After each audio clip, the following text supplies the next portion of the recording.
Hey everyone, Harold Fisher, WHUR News with Politics 963 on WHUR.com. I'm here with Dr. Julianne Malveaux, author and political commentator. Thanks for joining me. I appreciate it. Always a pleasure to be here at WHUR. Great. So let's get right into this.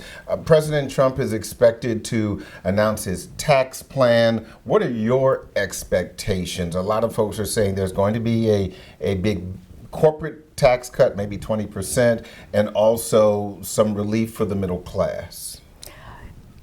President Trump has talked about, I said President Trump, I didn't mean to say that. I usually just call him 45. Yeah, a lot of folks but do. 45 had talked about a tax cut for a very long time. My concern, number one, is that it disproportionately affects the wealthy, people at the top. Number two, that with the cut in corporate tax rates, is it going to be program neutral? In other words, can we still afford what we're doing now with the tax cuts? How much revenue is going to be cut because of it? Number three, there's some things he's put in for small business that I think may be good, but the challenge is that he talks in sound bites and he talks in generalities. And so until we actually see legislation, I'm not sure. The second thing is, I'm not sure what Congress is going to say. I mean, he has not been very successful with Congress. And this recent election in Alabama suggests that many Republicans are not following him with the fealty that he'd like.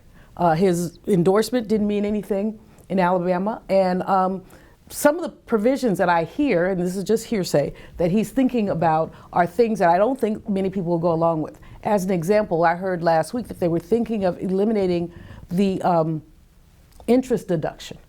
Now, mortgage interest? Mortgage interest and other interest. And that was some discussion, but it looks like that is going to stay in.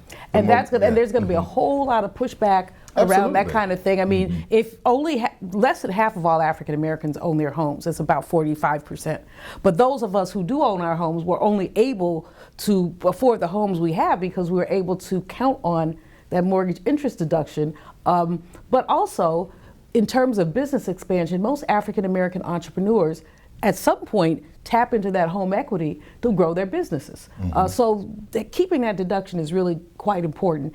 And I don't think that there will be political will to eliminate it. I mean, it's been around since the 1930s, and it just doesn't affect black folks, it affects all of America. I don't know that anybody could afford their home, except for the very wealthy, without that. So there's, he's been talking in generalities, and I want to see the specifics. And that's the big concern for a lot of people. One of the other things that was just discussed today was, before heading to Indiana to drop this information relative to the tax cut, that he kind of made news. He was saying that he believes that they have the vote for health care, but they're not going to do it until January or February. And then he also said that he is going to sit down and work and negotiate with Democrats. Just more smoke blowing after this strike three with the GOP plan? Well, they don't have the votes. That's why they're not going to bring it up to a vote. It's clear.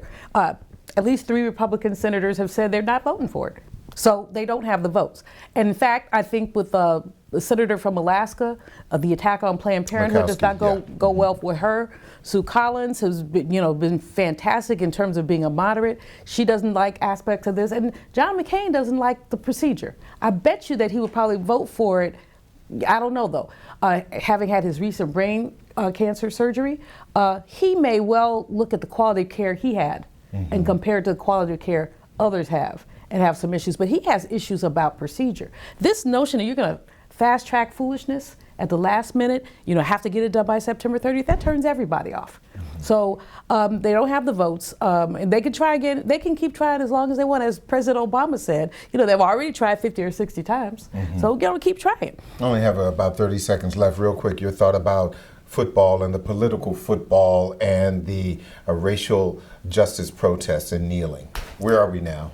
Well, first of all, I don't even understand why we have the Dern flags flying, and why we send the Star Spangled Banner or any of that stuff at a football game. This is pure sports and entertainment. We don't need all that there. The players didn't even start coming out until 2009. Right. So this was not a tradition of, and I don't know, this is like this notion of imposing some cultural hegemony. We all come together. Bull. So I think the players are right. I think Kaepernick was right. I think he was coming from his heart, and it's a shame that no NFL owner will hire him. He's still very good. He's not at the peak of his skills, but he's still very good. And there's a need for quarterbacks. So why he has not been signed, I don't know.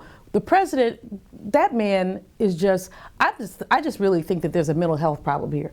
You don't call people SOBs. You talking about somebody's mama. You know we don't do that in the hood. No, we don't.